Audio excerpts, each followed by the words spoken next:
Welcome back to another episode of Total Battle's Roundtable podcast. In this episode, I'm joined by Gray, my clan leader, to talk about what it takes to lead a successful clan in Total Battle.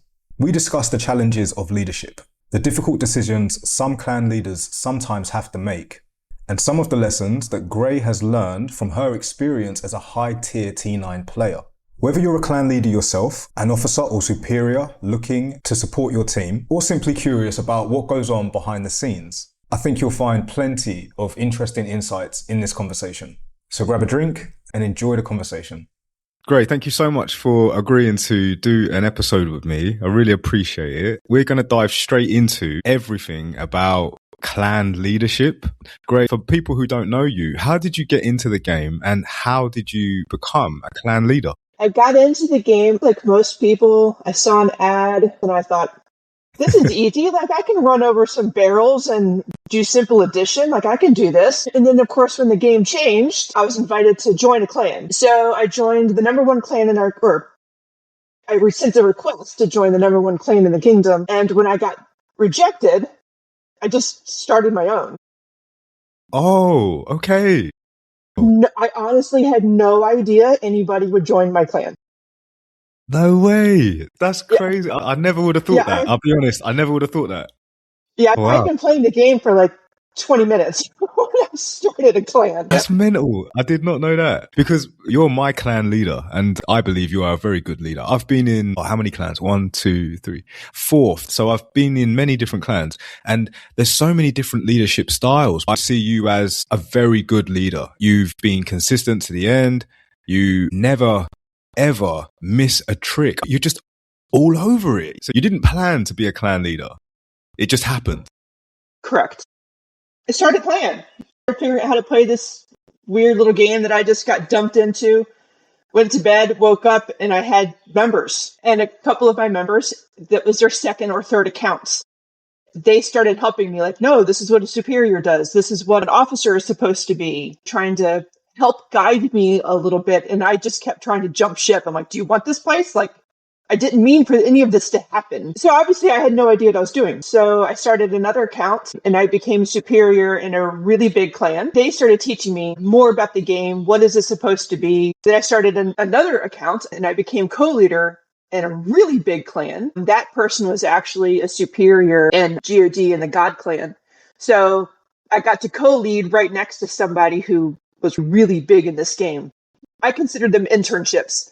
Basically. Yeah, you had a mentor. I totally know what you're saying. I remember when I first started out, I was so lucky, Gray. I got a mentor as well. His name was Sekhmet, and he took me under his wing, taught me quite a bit to begin with, and then he just disappeared. But that's not the point. The point is that when you get mentored in this game, it does change everything about how you approach it because you've been given guidance. It's not like you were just left to figure it out for your own. And you said it yourself. You were put in a position or you put yourself in a position, but everybody was helping you develop.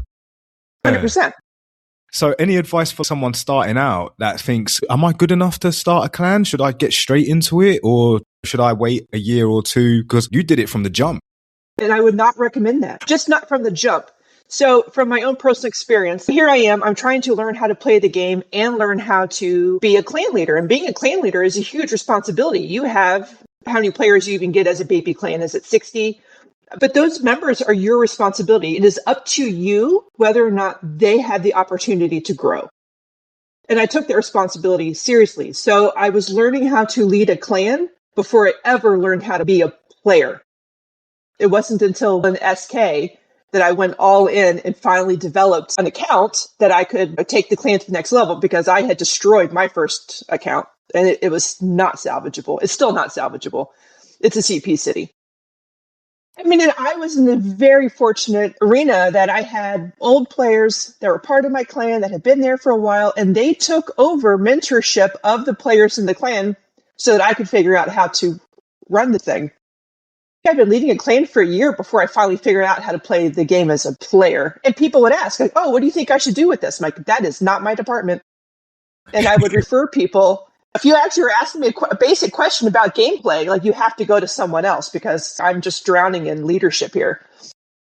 I mean, now I'm pretty solid on both, but I'm almost, 2.5, 3 years in. Yeah. Great. I've got to be honest. I'm loving your story because me as a player, to hear your story is so amazing because I'm thinking in my head, wow, here I am thinking we all go through the same sort of journey, which is true to a degree. But how else can I explain it?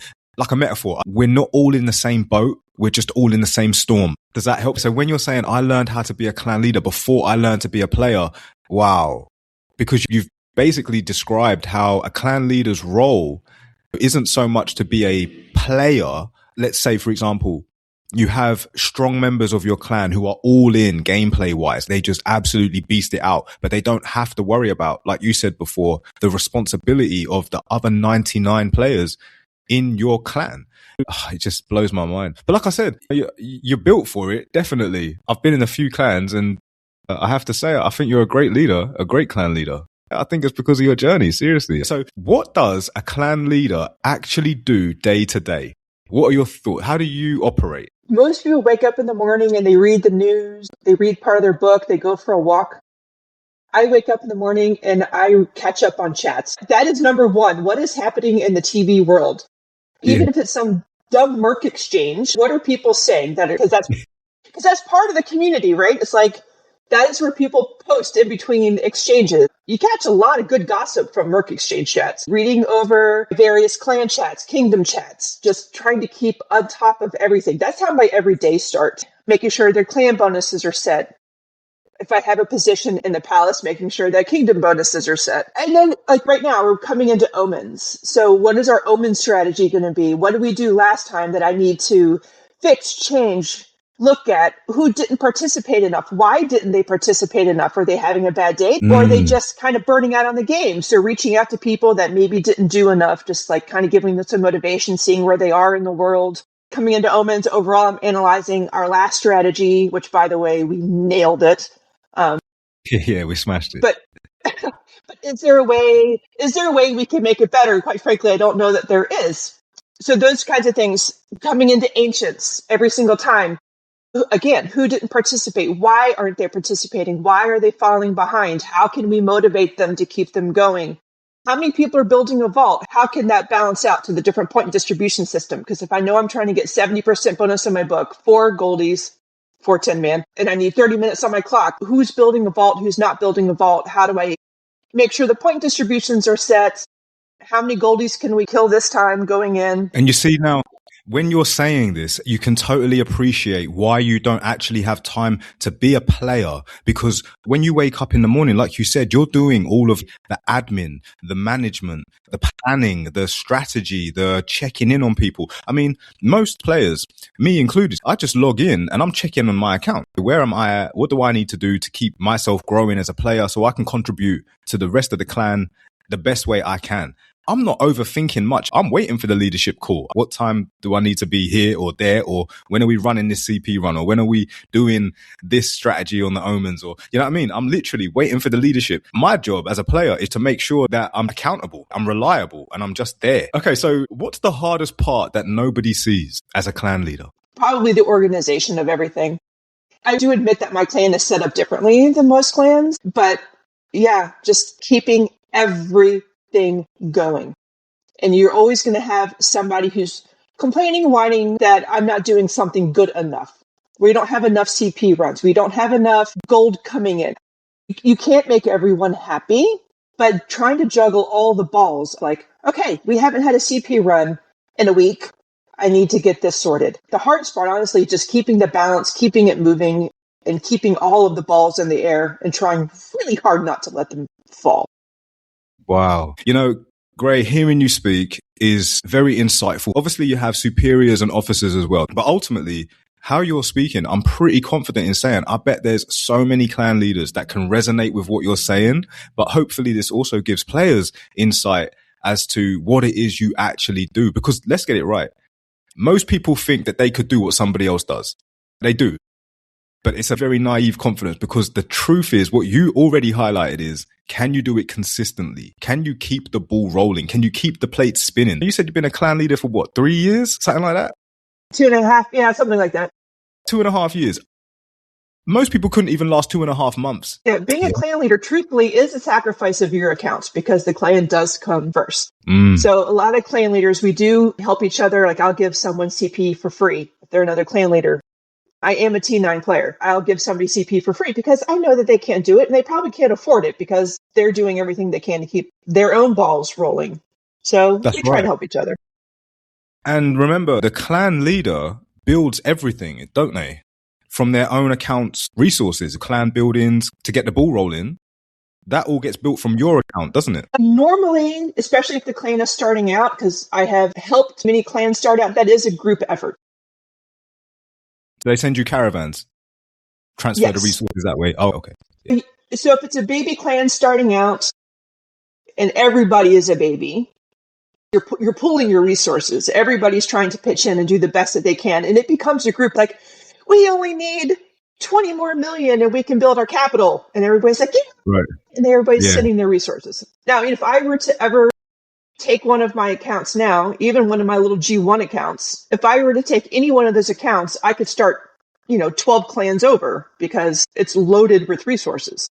So that's easy now. But if you're starting out and you're all starting out, everybody's contributing. It also makes you feel like you're a part of the family. You now have a vested interest in this community because your resources went into it.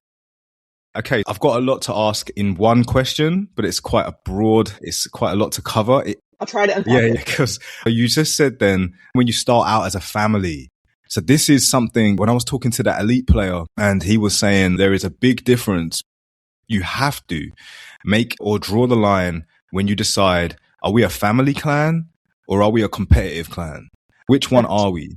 Right? Because he was telling me when you start getting to the elite level, and I know you said you're T9, you're a high tier level, but the T9 in the top 3 clans of the game or the top 5 clans of the game, if you ain't pulling it, they kick you so quick. It's so competitive. Yes. It's surreal what he was telling me. Anyway, what I'm saying is, when do you decide as a clan leader, are we going to be a family clan or are we going to be a competitive clan? Because I've got to be honest with you, Gray, I did start noticing your style start to change. And I'm all for it, by the way. I'm not even afraid to say it. You started cracking the whip a bit more, if that makes sense. We are in the process of evolving right now.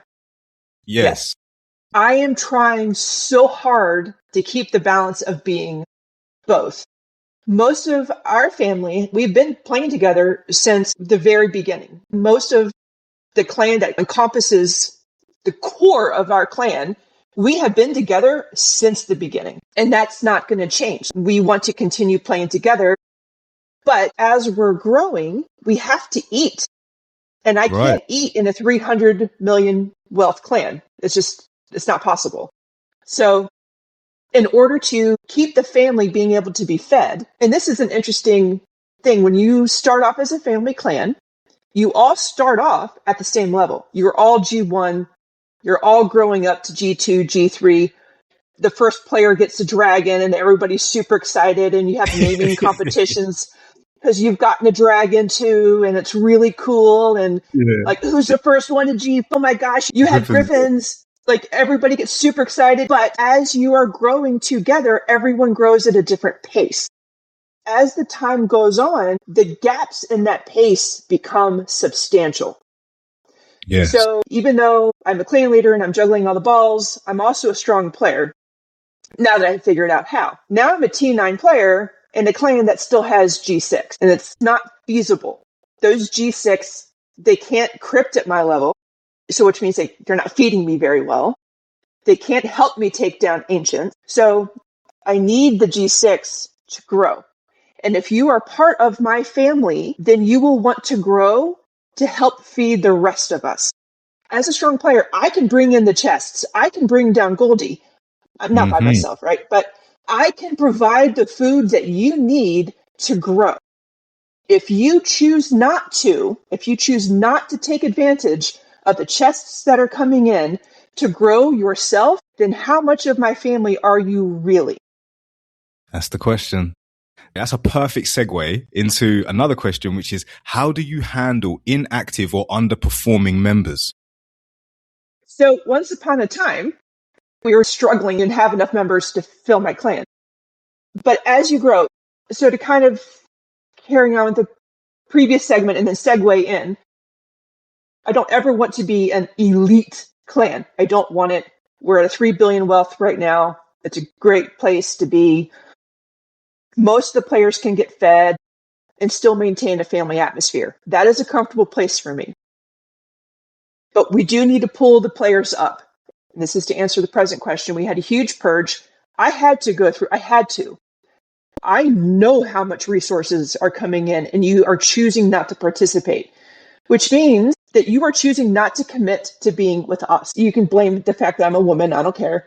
But I sat at my desk and I bawled my eyes out for 5 hours cutting players because they were my best friends in the game and they weren't pulling their weight. They refused to grow, and I finally had to cut the ties.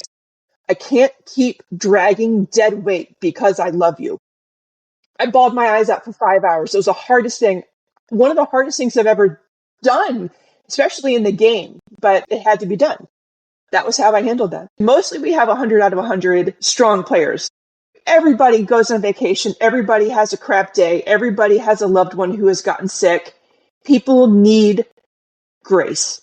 We are not that elite clan. We are still in a position where I can offer grace.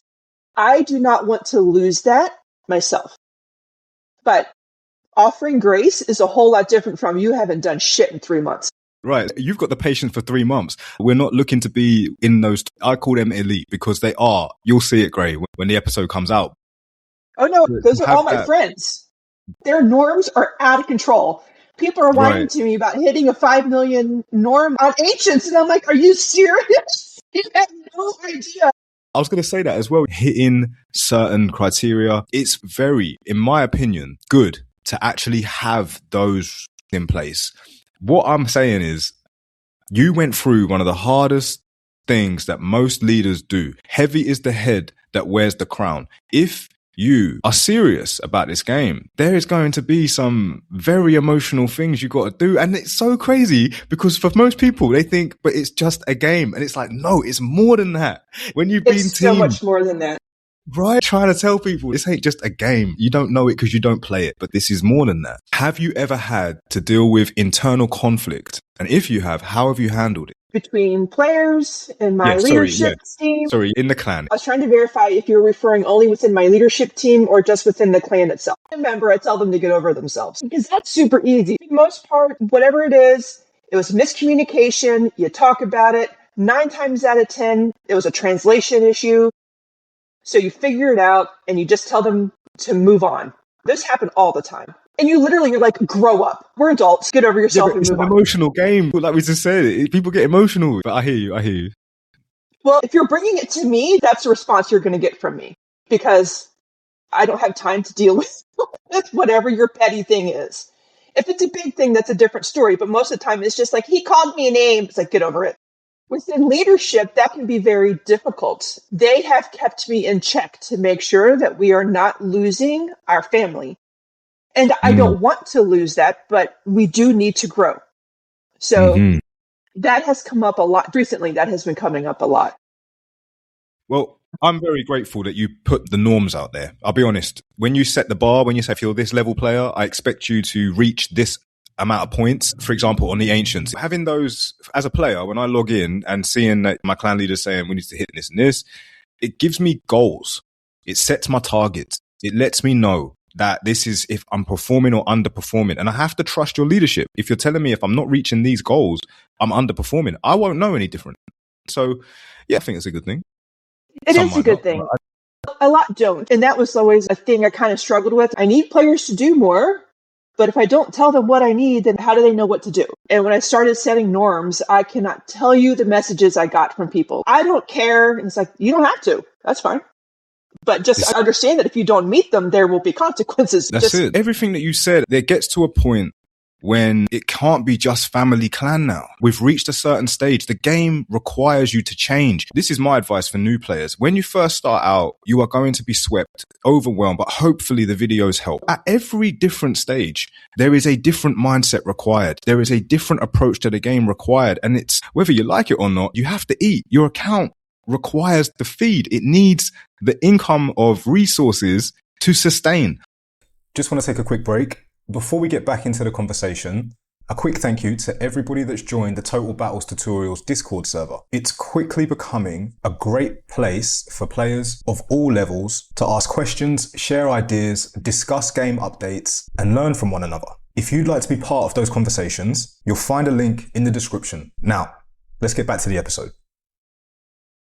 Every clan goes through this at some point. One of the most crucial elements to every clan is Ancient. Is your Goldie summons. 10-man, whatever you want to call her. Or him. I swear it's a woman. Great. It has a beard. I'm just saying, I don't see many bearded women. Choose to think that she is a woman. But it's very important, yeah? That's the bread and butter. That's your bread and butter. That is huge. And too many clans, and we were one of them, that made the mistake of, we're going to kill her, we're going to get all these resources, and then you get to a point that she has outgrown your clan. You can no longer kill her. Yeah. This is very common, actually. And that's where we were before we moved. And when we changed kingdoms, we also changed capitals. And I went back to a Goldie level 60-something. And we were killing her 6 times every single time because she was way too small for us. And that took us up a whole new level. But for a while in our old capital, she was too big for us. And there was no point in setting norms. And the clan needed to grow. That's a great tip. Most clan leaders or players don't realize just how important it is that you actually maintain the upkeep of the Tin Man. If you're not destroying it, if you're not killing it, you're falling behind. It's a good benchmark or marker for clans to see where they're at. If your clan aren't evolving, or at least 1 or 2 ancients getting defeated, you've got to realize that you're actually losing in the game. We got very stuck when we couldn't kill her anymore. And that just became our norm for a while. It was like, I just need everybody to pull all 13 chests and then keep doing your best. Because if each player can get all 13, at least we have something coming in from her. But no, don't fall into the same trap that I think most clan leaders have. And that's to get into a Goldie that is no longer killable. Find a friend, change clans, get a new capital, something. And I suppose as well, if that gets too comfortable with players that log in and they think, okay, this is all I need to do. I just need to get those 13 chests. They get comfortable and they get settled. So when a clan leader needs to crack the whip or makes a decision that we're going competitive, we're going hardcore, we're going to win the trials, we're going to win the omens, we're going to defeat these ancients. When it all comes in like a big wave to some players, the shock is, when did all this happen? So I suppose for clan leaders, setting it up like that from the go is a lot easier. So your players don't get the shock. Well, anybody in our clan should not have been shocked when we changed tunes, because I had been telling them for months this was happening. But yes, if you establish from the get-go your norms, your projection for your summons, how many you're going to kill to make sure your clan can grow with her, that is something that should be set up from the beginning. Yeah. Don't fall into the same trap, the same mistakes that a lot of us have. On that, great. How important is coordination versus individual strength? Because I did notice that you pulled in a few friends. We had a few people join to help us get to where we needed to be, help us push the car. Then once it was running, we're good. I mean, even to the point, have you ever had to get rid of strong players for the benefit of the clan in reverse? Because if let's just say you're a 800 million might player and you're not contributing, every time we go into an Omens or an Olympus, you are blowing up my clan might. You are putting me in a different division. So now everyone else has to work twice as hard because you have put me in a different division and you're not performing. Right. Wow. So players that blow up false might, that really gets under my skin. Because you're falsifying the level of my clan might. If you're only G6, but your might is twice what it should be, like you're only getting tiny little cups in Olympus. That's such a valid point. So important, Gray. I might even make that into a short. That was so on the point. I've been trying to say this for a while on my channel. You don't want to be them people that have all the gear and no idea. Do not blow up your might score, like you just said, and underperform. Some players, they got the shell of a Ferrari, but the engine inside ain't cutting the mustard. When it rolls up to the track, everybody looks at it like, oh, it's a Ferrari. Put it in this league. Put it in this division. But then when the green light goes on, it's chugging like a Renault Clio. I prefer it to look like a Honda Civic, but have a Lamborghini engine, personally. That's it. Yeah. My numerical might, it does not reflect the actual power of my account. And do you think that's how sometimes some players get confused? They were at the start of trials when it first launched last year. The ranking, people were like, how are we being ranked in divisions with this type of clan? Because your clan, according to the way that it matches the competition, you are that according to your might score. And then they get outperformed. They can't compete. Oh, great. You just nailed it. That's brilliant advice. So make sure your clan are fighting fit. Don't worry so much about the score of their might. Make sure that they fight. That's the key. So you had to get rid of a few that were ranking you higher in the divisions, but not performing. Yeah. I mean, if you don't perform, I don't care what level you've brought in, because it does me no good. I don't care who you are. If you're a G7 busting your ever-loving butt to help me bring down Tin Man, you're going to stay. But if you're sitting over there collecting chests on our hard work, then no, you don't get to stay. It takes everybody. One thing I like is coordination. When we're doing this at this time, we're doing that at that time, it definitely does, for me, breed a feeling of I'm committed. I will turn up if I can. It's like you'd rather have a clan of... You ever seen the film 300? You ever seen the movie 300? I don't know if I remember it.